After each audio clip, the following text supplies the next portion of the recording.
2024 లేదా 25లో డిగ్రీ లేదా బీటెక్ చదివారా? సాఫ్ట్వేర్ జాబ్ కోసం ఎదురు చూస్తున్నారా? అయితే కోడ్ జ్ఞాన్ 100 డేస్ కోర్సులో చేరండి, జాబ్ సాధించండి. Welcome to Suman TV. నేను మీ సుమన్ టీవీ. నాకు వైఫ్ అయినా సరే, హస్బెండ్ అయినా సరే, ఇష్టం లేకపోయినా సరే కాపురం చేయడానికి కాంజుగల్ రైట్స్ పేరు మీదట కోర్టుకు వెళ్లే అవకాశం ఉంటుందా? అంటే మళ్ళీ కాపురం కోసం అని చెప్పి వాళ్ళకి ఇష్టం లేకపోయినా సరే అలాంటి అడిగే హక్కు ఉంటుందా, ఉండదా కాంజుగల్ రైట్స్ పేరు మీదట?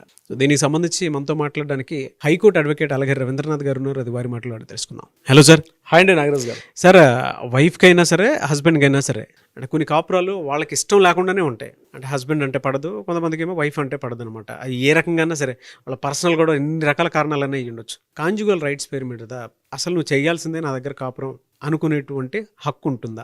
భారతీయ వివాహ వ్యవస్థ అనేది ప్రపంచంలో ఉన్నటువంటి అన్ని వివాహ వ్యవస్థల్లో కల్లా చాలా గొప్పది. ఒక 2 దశాబ్దాల క్రితం ఎలా ఉండేదంటే, భార్యాభర్తల మధ్య ఏదైనా గొడవలు వచ్చిన సందర్భాల్లో అక్కడ ఇరుపక్షాల పెద్దలు కూర్చుండేవారు. వాళ్ళని కాస్త సముదాయించి, వారిని కాస్త ప్రేమపూర్వకంగా మాట్లాడి ఆ తప్పులు ఏమున్నాయని చెప్పి కాస్త పెద్ద తరహా పాత్ర పోషించి, ఇరు వర్గీయులు కూడా నేను చెప్తున్నాను, ఇది కాకపోతే పెద్ద మనుషులు అంటారు, వాళ్ళు కూర్చోబెట్టి వాళ్ళిద్దరినీ ఒక ఇంటికి చేర్చే ప్రయత్నం అనేది చేసేవాళ్ళు. ఒక 2 దశాబ్దాల క్రితం ఉండేది. కానీ ఇప్పుడు ఏమైపోయిందంటే, చదువులు, ఎడ్యుకేషన్స్, ఉద్యోగాలు, ఎవరికి వారే గొప్పవారు అయిపోయారు. పెద్దవాళ్ళు కూడా మా మాట వినట్లేదని చెప్పి ఇంట్లో ఎవరైతే పెళ్లిళ్ళు చేయడం వరకు పెద్దరా వహిస్తున్నా కానీ, పెళ్లి అయిపోయిన తర్వాత వాళ్ళిద్దరి మధ్య ఏదైనా కాస్త ఒడిదుడుకులు ఎదుర్కొన్నప్పుడు వాటిని ఒక పెద్ద బాధ్యతగా ఇది ఉండి చెప్పే పరిస్థితి లేదు.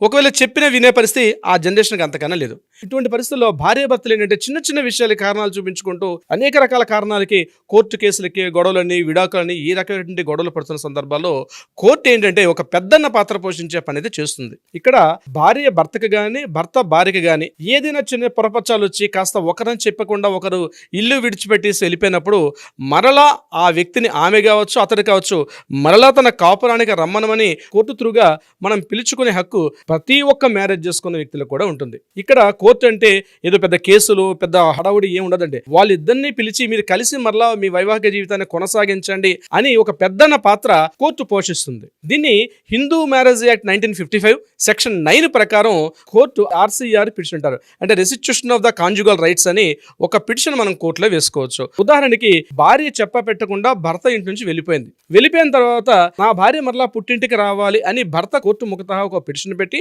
అప్పుడు కోర్టు ఏం చేస్తుందంటే ఆ భార్యకు ఒక నోటీస్ పంపిస్తుంది. మీ ఆయన పిలుస్తున్నారమ్మా, తొందరగా నీ కాపురానికి వెళ్ళని. ఇక్కడ గుర్తుపెట్టుకోవాలి, ఆ కాపురానికి పిలవడం వరకు మాత్రమే కోర్టు యొక్క బాధ్యత, కానీ ఇష్టపూర్వకంగా లేకుండా ఆమె ఇద్దరిని కూర్చోబెట్టి బలవంతంగా వాళ్ళిద్దరిని కలిసి పెట్టే పని మాత్రం కోర్టు చేయదు. ఒక అడ్వకేట్ ని సంప్రదిస్తే అడ్వకేట్ ఏం చేస్తారంటే, నా భార్య పలానా కారణాలతో వెళ్ళిపోయింది, నాకు మాత్రం ఇష్టం ఉంది, కానీ ఆమె మరలా నా యొక్క వైవాహిక జీవితంలోకి ఆవిడ రావాలి, నా మ్యారిటల్ స్టేటస్ లో ఆమె వస్తే నేను కలిసి ఉంటానని చెప్పి అడిగే హక్కు భర్తకి ఉంటుంది. అదేవిధంగా భర్త వెళ్ళిపోతే, ఇదే కారణాలు రీత్యా భర్త వెళ్ళిపోతే భార్య కూడా, నా భర్త నాకు చెప్ప పెట్టకుండా పలానా ఎక్కడికి వెళ్ళిపోయాడో తెలియదు కాబట్టి నా భర్తను మరలా నా దగ్గర పంపించండి, నా భర్త నేను కలిసి కాపురం చేసుకుంటాను అనే హక్కు కూడా భార్యకు కూడా ఉంది. రెస్టిట్యూషనల్ కాంజుగల్ రైట్స్ అనేది ఇద్దరికి కూడా వర్తిస్తుంది సెక్షన్ 9 ప్రకారం. సో దాని వివరాలు నేను మీతో చెప్తాను నాగరాజ్ గారు. ఇది ఎంత కాలంలో చేయొచ్చు? చాలా వరకు ఏంటంటే 3 సంవత్సరాలు ఇస్ ద లిమిటేషన్ పీరియడ్ ఉంటుంది. అంటే ప్రతి ఒక్క కేసుకి ఒక లిమిటేషన్ ఉంటుంది. అదేవిధంగా ఎప్పుడైతే తన ప్లేస్ విడిచిపెట్టి వెళ్ళిపోయిన దూరంగా, అంటే అమ్మగారింటికి వెళ్ళొచ్చు, ఉద్యోగరీత్యా కావచ్చు, వేరే ఊరికి వెళ్ళిపోవచ్చు, ఇటువంటి ఇతర సందర్భాల్లో 3 years ఇస్ ద లిమిట్. ఏ రోజు వెళ్ళిపోయాడు, ఎందుకు వెళ్ళిపోయాడు, ఏ సమయంలో వెళ్ళిపోయాడు అని చెప్పి మనం కోర్టు ముందు చెప్తే ఆ డేట్ నుంచి అప్ టు 3 years లోగా మనం ఈ కేసు ఫైల్ చేసుకోవాల్సి వస్తుంది. అంటే 3 years దాటితే వేయకూడదా సార్ అని డౌట్ వస్తుంది. 3 years దాటిన తర్వాత వేయకూడదని కాదు, ప్రత్యేక కారణాన్ని మనం కోర్టు ముందు చెప్పాలి. ఎందుకు చేయలేకపోయాం, ఈ 3 సంవత్సరాల పాటు ఎందుకు నన్ను కాలయాపన చేశాను, ఎందుకు డిలే చేశాను అని చెప్పి మరలా దానికి ఒక డిలే పిటిషన్ వేయాలి కోర్టులో. ఆ డిలే పిటిషన్ వేస్తే అప్పుడు కోర్టు యాక్సెప్ట్ చేసే అవకాశం ఉంటుంది. కానీ అది చాలా ఇబ్బందితో కూడుకున్న వ్యవహారం. కానీ విత్ ఇన్ ద 3 years లిమిటేషన్లో వేసుకుంటే చాలా మంచిది. మ్యాక్సిమం ఇంకా చెప్తారు మా అడ్వకేట్స్, మీ అందరం చెప్పేది అంటే 3 years కూడా టైం తీసుకోకండి, 1 yearలోని పిలిపిస్తే మీకు కాస్త సాలిడ్గా ఉండే అవకాశం ఉంటుంది. అయితే ఏం చేస్తుంది కోర్టు, ఎప్పుడైతే మనం పిటిషన్ వేయగానే కోర్టు వాళ్ళకి నోటీస్ పంపిస్తుంది, కోర్టు ముఖతహా వాళ్ళు వస్తారు, వాళ్ళిద్దరూ మాట్లాడుకునే అవకాశం కూడా ఉంటుంది. సో RCR పిటిషన్ అనేది చాలా కీలకమైనటువంటి ఒక పిటిషన్ కూడా అవుతుంది. ఇప్పుడు ఒకవేళ ఇద్దరికి వ్యక్తి ఇంట్రెస్ట్ లేనప్పుడు డివోర్స్కి వెళ్ళేటప్పుడు RCR పిటిషన్ వేసుకుంటే చాలా కీలకంగా మారే అవకాశం ఉంటుంది. అది ఎలాగో కూడా నేను మీకు చెప్తాను. ఉదాహరణకి, ఒక భర్త భార్యని చెప్పకుండా దూరంగా వెళ్ళిపోయాడు. ఈ భార్య వెయిట్ చేస్తూ ఉంది, 1 year అయిపోయింది. కొద్ది రోజుల తర్వాత భర్త అక్కడి నుంచి ఈమెకి పిటిషన్ వేసే అవకాశం ఉంటుంది. అంటే ఈ భర్త ఏం చేస్తాడు, ఒక డివోర్స్ నోటీస్ పంపిస్తాడు. ఏమని పంపిస్తాడు, నువ్వంటే నాకు ఇష్టం లేదు, నేను డివోర్స్కి వెళ్తున్నా అని చెప్పి. కానీ ఈ మీన్ వేళ భార్య వెళ్ళింది అనుకోండి కోర్టుకి, నేను ఇంట్రెస్ట్ ఉంది కానీ అతనే కావాలని చెప్పి ఇక్కడ ఏం చేస్తాడు, డివోర్స్ అడిగే సందర్భంలో భార్య మీద ఉన్నవి లేనిపోని అభాండాలు వేసి భర్త ఆమె నుంచి నేను కావాలని చెప్పి కోరుకునే సందర్భంలో భార్య ఆర్సీఆర్ పిటిషన్ వేసుకుంటే అక్కడ ఏమవుతుంది, భార్య అటువంటి లోపమే లేదు, భార్య కావాలని కోరుకుంటుందని చెప్పి కోర్టు కూడా రేపు కన్సిడర్ చేసే అవకాశం ఉంటుంది డివోర్స్ పిటిషన్ చేసేటప్పుడు కూడా.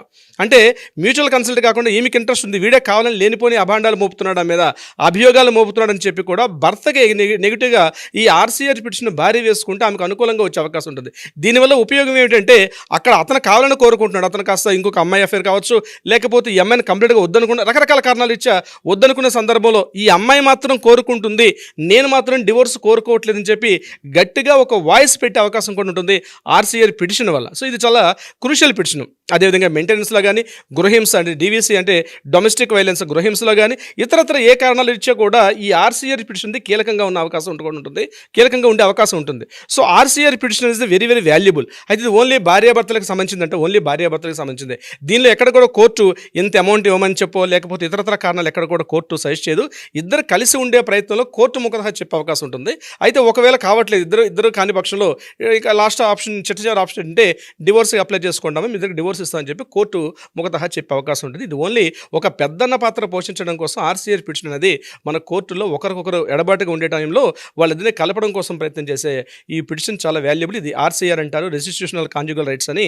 ఇది చాలా ఇంపార్టెంట్. ప్రతి ఒక్క అడ్వకేట్ కూడా దీన్ని మేము సజెస్ట్ చేస్తుంటాం మా దగ్గరికి వచ్చే మా క్లయింట్స్ కూడా. నాగరాజ్ గారు ఎలా సార్, కొంతమంది దీనికి సంబంధించిందే కొన్ని డౌట్స్ మీద లేదంటే రకరకాల కారణాల రీత్యా మిమ్మల్ని అప్రోచ్ అవ్వాలంటే ప్రాసెస్ ఏంటి సార్? తప్పనిసరిగా నాగరాజ్ గారు దీనికి సంబంధించి కింద స్క్రోల్ అవుతున్న నెంబర్ని కాంటాక్ట్ వాట్సాప్ చేస్తే తప్పనిసరిగా మన లీగల్ టీం వాళ్ళకి అప్రోచ్ అవుతారు, డీటెయిల్స్ అందజేసే ప్రయత్నం చేస్తారు. అది కాకుండా ఏదైనా కోర్టుల్లో పరిష్కారం ఉంటే కూడా లీగల్ పరంగా కావాలనుకుంటే కూడా తప్పనిసరిగా మన లీగల్ టీం వాళ్ళకి అప్రోచ్ అయితే వాళ్ళు ఒక డెసిషన్ తీసుకుంటారు. But prior appointment is the very very most important. Nagaraj garu anyway sir, thank you అండి. Thank you so much Alagiri Ravindranath garu. Thank you so much Nagaraj garu. చూశారు కదండి వీడియో. ఈ వీడియోపై మీ అభిప్రాయాన్ని కమెంట్ బాక్స్లో పోస్ట్ చేయండి. ముఖ్యంగా మీరు కనుక హైకోర్టు అడ్వకేట్ అలగిరి రవీంద్రనాథ్ గారి అపాయింట్మెంట్ కోసం కనుక కావాలి అనుకుంటే స్క్రీన్ మీద మీ కాంటాక్ట్ నెంబర్ కనిపిస్తుంది, అని మీరు కాల్ ఆర్ మెసేజ్ వాట్సాప్ చేసినా సరే డెఫినెట్గా మీరు అపాయింట్మెంట్ బుక్ చేసుకోవచ్చు. ఈ వీడియో లైక్ చేయండి, షేర్ మాత్రం తప్పకుండా చేయండి. ఇలాంటి మరిన్ని వీడియోస్ కోసం మా ఛానల్ ఫాలో అవ్వండి. Thank you.